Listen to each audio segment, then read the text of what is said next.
आपने आपने एक बार उस व्यक्ति को प्लान दिखा दिया, लेकिन प्लान दिखाने के बाद में वो व्यक्ति अब आपका कॉल रिसीव नहीं कर रहा। देखो ये जो समस्या है ना, आपने प्लान दिखा दिया लेकिन प्लान दिखाने के बाद में सामने वाला कॉल रिसीव नहीं कर रहा। अब ये जो समस्या है, ये समस्या लगभग हर नेटवर्कर इस समस्या को फेस करता है। लगभग क्या, हर नेटवर्कर इस समस्या को फेस करता ही करता है।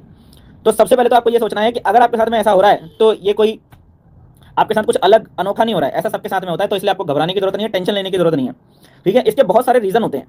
कोई व्यक्ति को आपने प्लान दिखा दिया, प्लान दिखाने के बाद में वो व्यक्ति अब कॉल रिसीव नहीं कर रहा है, इसके बहुत सारे रीजन हो सकते हैं, ठीक है। इसमें सबसे पहला रीजन क्या हो सकता है, सामने वाले को प्लान समझ ही नहीं आया, ठीक है। पहला रीजन इसका ये हो सकता है कि सामने वाले को प्लान समझ ही नहीं आया। दूसरा रीजन ये हो सकता है कि अभी वो डिसीजन नहीं ले पा रहा है और उसके मन में 50-50% चल रहा है कि करूं ना करूं। प्लान तो ठीक लग रहा है, बंदा भी ठीक ही लग रहा था जो प्लान समझाने के लिए आया था, लेकिन करूं नहीं करूं क्योंकि मैं तो ऑलरेडी कुछ कर रहा हूं। तो कुछ ना कुछ उस व्यक्ति के मन में दुविधा चल रही होती है, ठीक है। तो ऐसे कुछ रीजन होते हैं जिसकी वजह से, और कई बार लोगों को लग रहा होता है कि यार ठीक है, अगर मैं इसका कॉल रिसीव कर लेता हूं तो मुझे इसको पैसे देने पड़ जाएंगे और अभी तो मेरे पास पैसे ही नहीं है। इस वजह से भी लोग रिसीव नहीं कर रहे होते कि प्लान तो सब ठीक लग रहा है, प्रोडक्ट भी ठीक लग रहा है, लेकिन अगर मैं इसका कॉल रिसीव करता हूं तो मुझे इसको पैसे देने पड़ेंगे, जो भी ज्वाइनिंग अमाउंट है। जैसे एफएलपी के अंदर अगर आप काम कर रहे हैं तो एफएलपी कंपनी के अंदर में जो है, वैसे तो किसी भी छोटे प्रोडक्ट से, किसी भी मिनिमम परचेज से आप जो है आईडी एक्टिवेशन करवा सकते हैं, लेकिन जो इनकम क्वालिफिकेशन के लिए जो 2cc का क्राइटेरिया बताते हैं तो वो तो करना ही पड़ता है। अब 2cc का मतलब क्या हो गया, 2cc का मतलब तो अच्छा खासा अमाउंट हो गया ना। तो आदमी को लगता है कई बार कि यार कैसे मैनेज किया जाएगा। तो कई तरह के दुविधा लोगों के मन में चल रही होती है, कई तरह की, किसी को फाइनेंशियल प्रॉब्लम चल रही है, किसी को प्लान ही समझ में नहीं आया, तो आदमी कॉल रिसीव नहीं कर रहा। ऐसे में हम अब क्या करें, हमें क्या करना चाहिए। पहले के टाइम पे लोग क्या करते थे कि भाई मेरे नंबर से कॉल नहीं उठा रहा तो मैं दूसरे नंबर से कॉल कर लेता हूँ। आज भी कुछ लीडर्स ऐसा करते हैं कि चलो ठीक है, मेरे नंबर से कॉल नहीं उठा रहा तो मैं कोई दूसरे नंबर से कॉल कर लेता हूँ।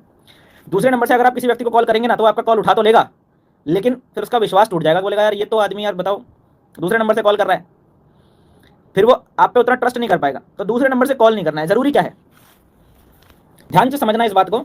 जरूरी क्या है, जरूरी ये नहीं है कि वो व्यक्ति आपके साथ तुरंत ज्वाइन कर जाए, जरूरी यह है कि आपका और उस व्यक्ति का संबंध खराब ना हो, ये ज्यादा जरूरी है। जरूरी ये नहीं है कि वो व्यक्ति आपके साथ तुरंत ज्वाइन कर जाए, क्योंकि कुछ लोग प्लान देखने के बाद 1 महीने बाद ज्वाइन करते हैं, कुछ लोग प्लान देखने के बाद 2 महीने के बाद ज्वाइन करते हैं, कुछ लोग 6 महीने के बाद भी ज्वाइन करते हैं प्लान देखने के बाद में। तो जरूरी नहीं है कि वो व्यक्ति प्लान देखने के बाद आपके साथ में तुरंत ज्वाइन कर जाए, लेकिन जरूरी क्या है, जरूरी यह है कि आपका और उस व्यक्ति का रिलेशन खराब ना हो। क्योंकि अगर रिलेशन मेंटेन रह गया, अगर आपने रिलेशन मेंटेन रख लिया, तो आज नहीं तो कल, कल नहीं तो परसों, परसों नहीं तो नहीं नरसों आएगा आपके के साथ ही ज्वाइन करेगा।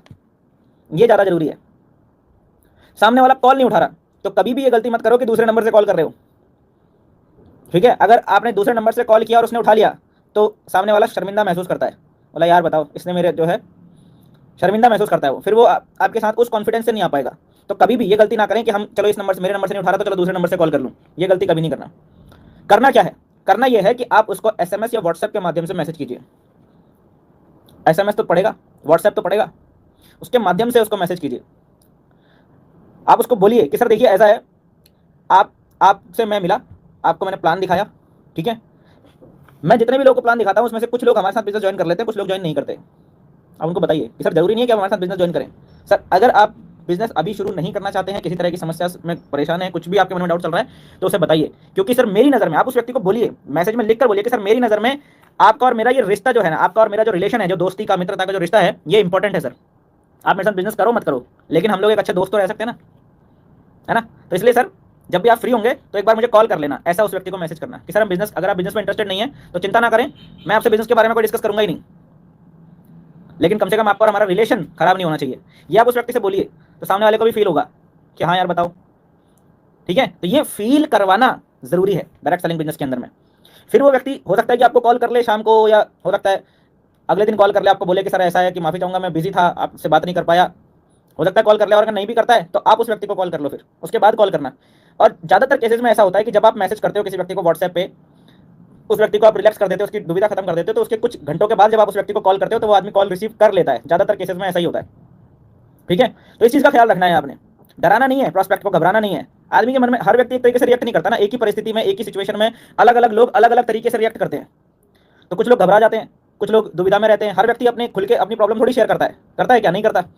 कई लोगों को दिक्कत होती है कि चलो मेरे पास पैसा नहीं है, उसकी प्रॉब्लम क्या है कि वो पैसा मैनेज नहीं कर पा रहा, लेकिन वो ये बताने में शर्मा रहा है कि मैं पैसा मैनेज नहीं कर पा रहा हूँ, तो वो कुछ और बात करने लग जाता है, बोलता है कि यार बिजनेस ही खराब है, मतलब मुझे इस बिजनेस में इंटरेस्ट ही नहीं है, कर तो लेता यार लेकिन मेरे पास टाइम ही नहीं है। वो ये नहीं बता रहा कि उसका एक्चुअल रीजन ये है कि मेरे पास पैसे ही नहीं है अभी ज्वाइन करने के। वो क्योंकि पैसे की बात करने में शर्माते हैं लोग, तो वो कुछ और बोल रहा है। तो एज अ डायरेक्ट सेलर ये अंडरस्टैंडिंग हमारे अंदर होनी चाहिए कि हम इस चीज को समझ पाए। ठीक है, आदमी कॉल रिसीव नहीं कर रहा, उसको डराओ मत, घबराओ मत, उसको रिलैक्स करो, रिलेशन बचा लो। अगर आपने रिलेशन बचा लिया तो आप पूरा बिजनेस बचा लोगे, कोई दिक्कत वाली बात नहीं है। ठीक है, अगर सामने वाला व्यक्ति आने में डिले कर रहा है तो उसका नुकसान हो रहा है ना, जितना वो डिले कर रहा है उतना उसका नुकसान हो रहा है, आपका थोड़ी नुकसान हो रहा है। याद रखना, आज की डेट में कोई भी व्यक्ति ऐसा नहीं है जिसको कुछ नेटवर्कर्स अप्रोच नहीं कर रहे। हर व्यक्ति ऐसा है जिसको कोई ना कोई नेटवर्कर अप्रोच जरूर कर रहा है। तो आपको जो आपका प्रोस्पेक्ट है, अगर आपने उस व्यक्ति को प्लान दिखाया तो किसी और ने भी उसको प्लान दिखाया होगा, और जिसका व्यवहार अच्छा होगा आदमी उसके साथ जाएगा। जिसका व्यवहार अच्छा होगा लोग उसके साथ ज्वाइन करते हैं। लोग कभी कंपनी ज्वाइन नहीं कर रहे होते, लोग आपको ज्वाइन कर रहे होते हैं, ये चीज हमेशा याद रखना। ठीक है, बाकी